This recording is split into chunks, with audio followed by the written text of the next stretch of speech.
네, 포항 아파트 지하 주차장 침수 참사는 지난달 수도권 집중호우 때 발생한 사고 때도 이미 반복될 수 있다고 예견됐습니다.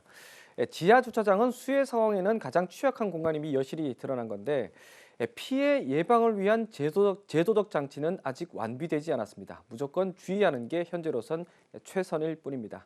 류희진 기자의 보도입니다. 한 명이 숨진 포항의 한 아파트 지하 주차장입니다. 차량을 밖으로 꺼내려는 주민들이 줄지어 서 있지만 쏟아지는 급류를 뚫고 가기엔 역부족입니다.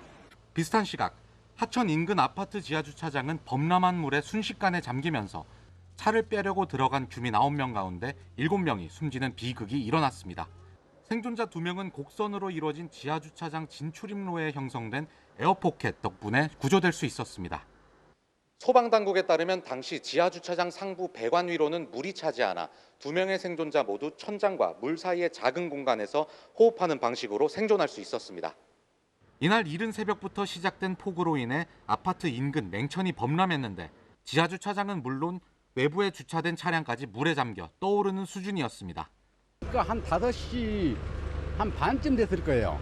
그때니까요, 정문 쪽으로 막 물이 물밀듯이 들어오더라고요. 그러더니 막 거기 건너서 여기 오는 동안에 여기 가슴까지 차버렸어요. 일단 물이 유입되기 시작하면 유속이 걷잡을 수 없이 새지는 데다 주차장이 한번 물에 잠기면 물을 퍼내는 데만 수시간이 소요되는 만큼 생존율 또한 굉장히 낮습니다. 포항 같은 경우는 지금 그 냉천이라고 하는 하천이 범람이 됐기 때문에 그 정도의 양이 불이 들어가면 유속이라든지 힘이라고 하는 것은 사람이나 차가 견디기가 어려울 정도의 그런 양이거든요. 이처럼 지하주차장은 수해에 굉장히 취약하지만 피해 예방을 위한 제도적 장치는 사실상 전무합니다. 현행법상 지하주차장에는 배수구와 배수 펌프를 설치하도록 규정됐지만 정작 배수 용량에 관한 규정이 없어 폭우가 발생하면 속수무책인 곳이 많습니다. 설계 기준이나 이런 것에 없으면 이게 그 비용을 일부러 들여서 그렇게 하기가 쉽지 않거든요. 그래서 차수라든지 그다음에 대피 동선이라든지 일정한 구조 공간이라든지 이런 것들을 만들어 놓는 게 좋지 않을까요?